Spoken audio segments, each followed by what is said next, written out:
the Sri Lankans were underdogs, but an innings and 81 runs, that really rips the heart out of a tourist side, doesn't it? It does indeed, especially your first test match of a 3-match series. That's not what you want. And, I don't think what you want at all. I think the batsman, and even if you lose, you want to go down fighting, you want to lose and take it to 5 days. Some of your batsmen at least get a good knock, spend some time in the middle, 1 or 2 hundreds here and there.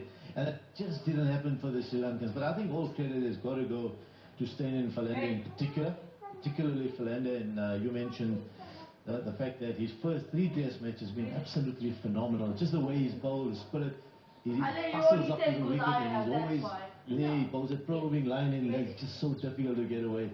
Test, as a batsman, he's testing you every single delivery, doing just a little bit in, a little bit out, something there, you're just not sure whether to play or leave, and it's just what they call the channel of uncertainty.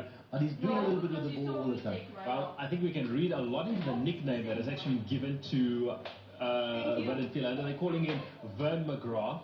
But by that same token, here's another stat, and a telling one as well. First innings, Sri Lanka 180, second innings 150. First innings, they faced 47.4 overs. Second innings, they can only survive 39 overs. That is disheartening, for even more so for a team. But what has happened, I mean, the first day it was a bit of grass, cloud cover, and we knew it was not going to be easy to bat on. It was a little slow, because groundsmen tend to leave a little moisture in the pitch. You want it to last 5 days. So the carry was like a tennis ball bounce. It was a touch slow. So Sri Lankans, if they got in line or prepared to guts it out, I think they could have survived. There were three or four 30s in their innings, and none of them kicked on, and that was a pity, because that was an ideal opportunity. And as the days got on, sunshine yesterday, and then by today, the little divots that were created on the first day, it got hard, and now already what was starting to happen today and yesterday, balls were taking off, so it became even more difficult to go. Okay, well, let's go and have a look at South Africa, how they rolled the Sri Lankans in the second innings. That's the first one to go. Tilakaratne, Dilshan, Vernon Philander, one of his 5 in the second innings, one of his 10 in the match. It was just Philander testing the technique of the Sri Lankan. You see Dilshan pushing it one outside the off stump, tentatively, and I think that's it.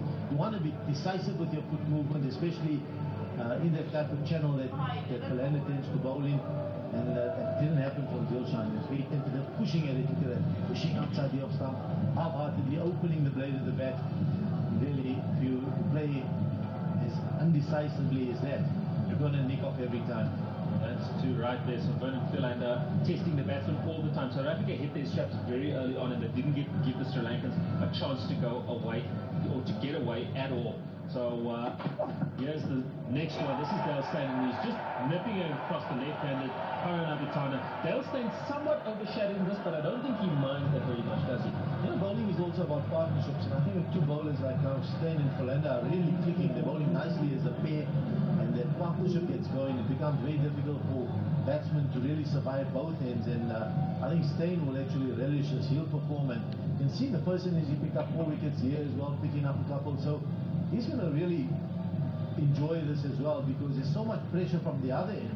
It's making it very difficult for batsmen to score at both ends. So bowling, as much as just like batting, is also about partnerships, and they're Steyn getting it just in the right area again, almost similar to the way Sri Lankan captain was dismissed, a tentative push outside off stump. And here you see Vernon Philander getting it up there, and this is the big wicket of Sangakkara. He actually, in the previous over and a few balls before that, he drove round about the off stump of Sangakkara, and him leaving one, playing and missing another one, and then got it to touch full. You can see Sangakkara stuck in the crease, the feet not moving.